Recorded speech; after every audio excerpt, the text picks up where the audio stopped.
Elijah Cross was born in Tulsa, Oklahoma, on a cold November morning. His mother worked double shifts at a diner. His father had left before he could remember the sound of a steady voice. From the beginning, the world taught him that no one was coming to help. He grew up in the narrow streets of North Tulsa, where the sidewalks cracked under the weight of old tires, abandoned shopping carts, and broken promises. At 12, he had learned to fight. At 14, he had learned to run. By 16, he had learned to vanish. He wasn't fast enough to escape all mistakes. One night, he got caught in a drive-by that wasn't his. Gunfire tore through the block. A car flipped. People died. Police came. Reports were written. Witnesses lied. Elijah wasn't the shooter. But he was there. At 17, he was arrested. Charged with armed robbery and murder, though he had neither lifted a weapon nor fired a shot. During the interrogation, officers slammed him against walls, pulled his hair, broke his ribs, and left him with bruises no camera ever caught. Confessions were coerced. Papers were signed. He was sentenced to 20 years, meant as an example, as a warning. Prison taught him silence. Not the quiet of meditation. The quiet of survival and observation. He learned names, faces, habits, how the system moved, how the law spoke louder than truth.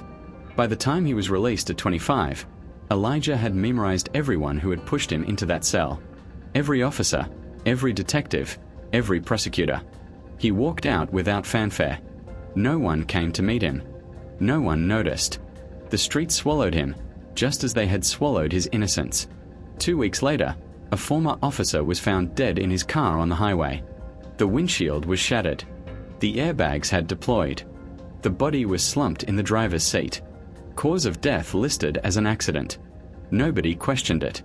A week after that, a detective who had testified against him vanished. His apartment was empty. The TV was on. Dinner was half-eaten. His car remained in the parking lot, keys in the ignition. No signs of struggle. No witnesses. Just gone. Elijah Cross didn't run. He didn't hide. He moved like a shadow through the city. He left no fingerprints. He left no evidence. Only consequences. Those who had crossed him, even indirectly, began disappearing, dying, vanishing in ways that seemed ordinary until you counted the pattern. And the city, the police, the system, none of them could explain it. Every disappearance, every death, every missing person tied back, somehow, to that night when he was wrongly condemned. Every detail, every movement, calculated. Silent. Ruthless. Elijah Cross wasn't a monster in their eyes yet. He was invisible. But he had begun to collect his debt. And debt, once it starts counting, doesn't forgive mistakes. Elijah Cross entered Lexington Correctional Facility at dawn. The walls were gray, the air thick with disinfectant and fear. He smelled it before he saw it, the combination of sweat, bleach, and broken bodies. He learned quickly. Prison was not about strength, it was about survival, memory, and patience. The guards knew him only as number 417. They didn't care who he was. They cared about the schedule. Lights on, lights off, meals, counts, work details. But they did notice the bruises on his face and ribs. They assumed compliance. They assumed submission. They were wrong. The first week, Elijah was beaten for a minor infraction, talking back to a guard. Hands against the concrete floor. Face slammed into walls. Bones bruised. He never cried. He memorized the officer's badge number, the shape of his knuckles, the rhythm of his steps. Every detail became fuel. Every pain became calculation. He learned the names of other inmates, too. The ones who could hurt him. The ones who could be useful. He noted alliances. He noted weaknesses. A prison is a city of predators wearing each other's skin, and Elijah observed every movement. Nothing escaped him. In the second month, he began to plan. Not revenge yet. Just understanding. How officers moved during rounds, which corridors had blind spots, where the cameras were broken, which doors were rarely checked. He remembered the faces of those who had condemned him, the prosecutor who had smiled while calling him a liar, the detective who had punched him, the officers who had written false reports. Names. Faces. Positions. Timing. Time passed, years stacking one over the other. Each year hardened him. Each year sharpened the memory of injustice. The prison made him quiet, almost invisible, but it also trained him. By the time he was eligible for release, Elijah was not the same boy who had been slammed against walls. He was calculated, precise, and cold. When the day came, the gates opened. He walked out. The sun didn't feel like freedom, it felt like a signal. The city didn't know him yet. They only knew the law had failed. And now, he carried the knowledge to make them pay. He returned to Tulsa silently. He did not call anyone. He did not announce himself. But he began to watch. Patterns. Routines. Those who had ruined his life now had schedules. Cars. Houses. Offices. And when he struck the first time, it was impossible to trace. The officer who had beaten him during the interrogation was found dead in his car on the highway. The windshield shattered. Airbags deployed. Cause. Accident. No one saw him. No one suspected him. But Elijah Cross had begun collecting. And the debt had just started. Elijah Cross returned to Tulsa like a ghost. He didn't speak to anyone. He didn't leave traces. He rented a small, unremarkable apartment on the edge of the city. No lights at night. No social media. No phone. He didn't need it. The city's own rhythm was enough to guide him. The first target was Officer Daniels, the man who had slammed him against the walls during interrogation. Daniels left his house every morning at 7, drove the same route to the precinct. At 9:15 a.m., his car was found crumpled against a guardrail 2 miles outside town. Daniels' body slumped over the steering wheel. Cause of death. Accident. No witnesses. No surveillance. Just a wrecked car and the quiet of morning. 2 weeks later, Detective Harper disappeared. He was last seen entering a diner for lunch. His apartment was untouched. His car remained in the parking lot, keys in the ignition. No calls. No notes. Just gone. The case was filed as missing person, no leads.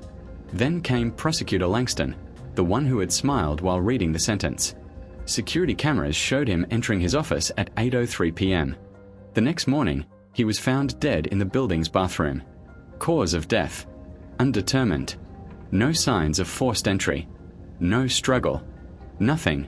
Elijah moved like smoke. He never lingered, never returned. Every action was silent, deliberate.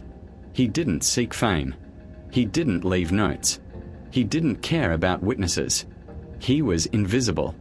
The city police began to notice patterns only after the third incident. Every victim had been involved in the case that imprisoned him. Every death was precise. Every disappearance linked back to the night he was wrongly condemned. But no proof. No evidence. No witnesses to place him there. Panic spread quietly through the precinct. Officers changed schedules. Investigators started skipping old cases. Even seasoned detectives looked over their shoulders. Elijah's presence wasn't loud. It wasn't aggressive.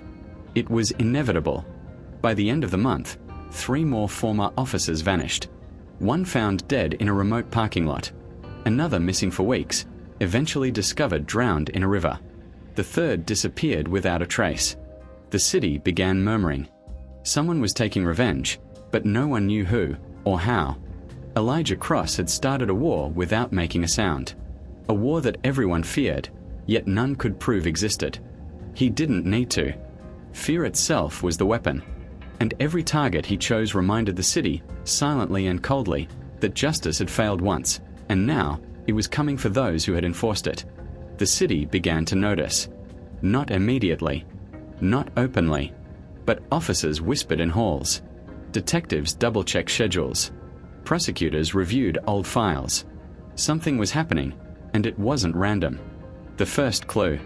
Every victim traced back to the case that had sent Elijah Cross to prison. Officers, detectives, prosecutors, those connected to his arrest and conviction. They vanished, died, or were found in circumstances that made no sense. Traffic accidents where no other vehicles existed. Apartments locked from the inside with occupants gone. Bodies discovered in places that defied logic. The police tried to find a pattern.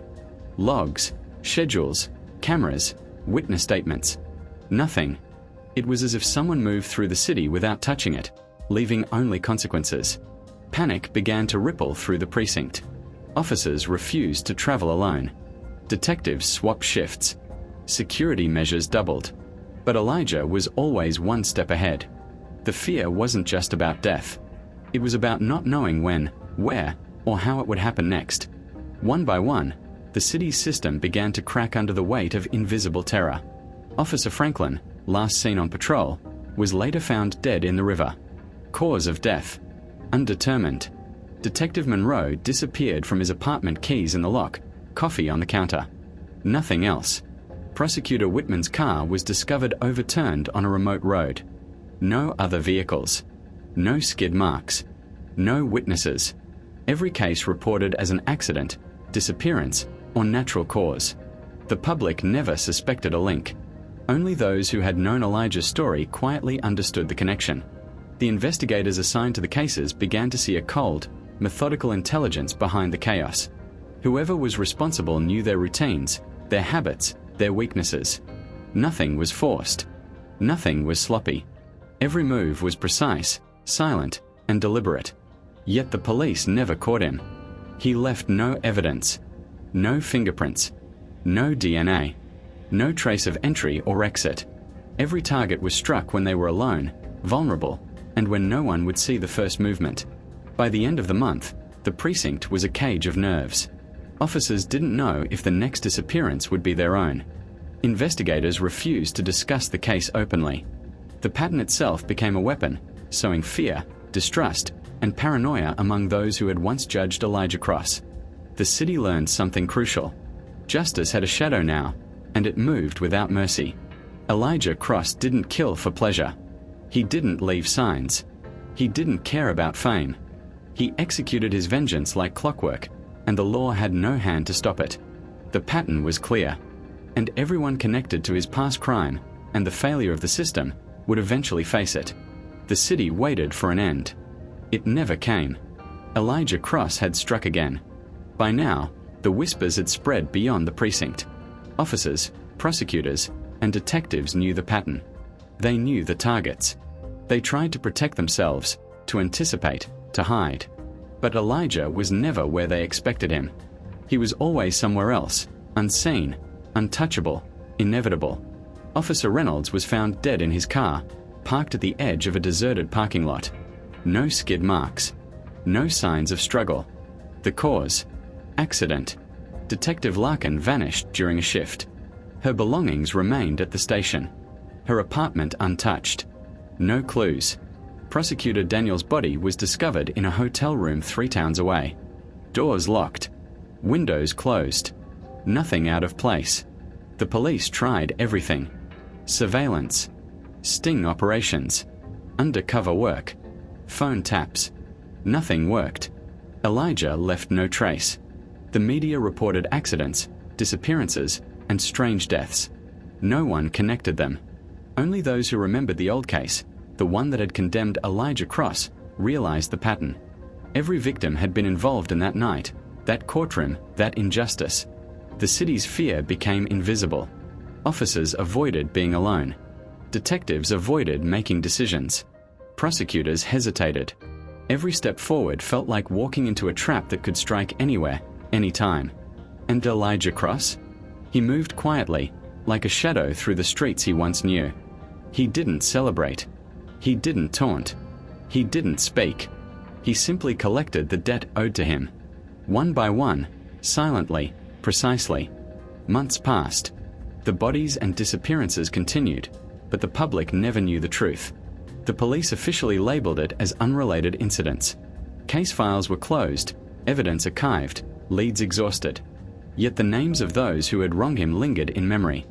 For each, the city had seen only the consequences, never the hand that delivered them. Elijah Cross remained a ghost, a reckoning that could not be stopped, a reminder that justice, once broken, finds its own way back. In the files, a single note remained, unsigned. Suspect acts from personal motives. Identity unknown. Case unresolved. The city moved on. The files were shelved. The victims forgotten in official records. But anyone who knew the story understood. Elijah Cross had delivered his verdict. And for those who survived, the fear never ended.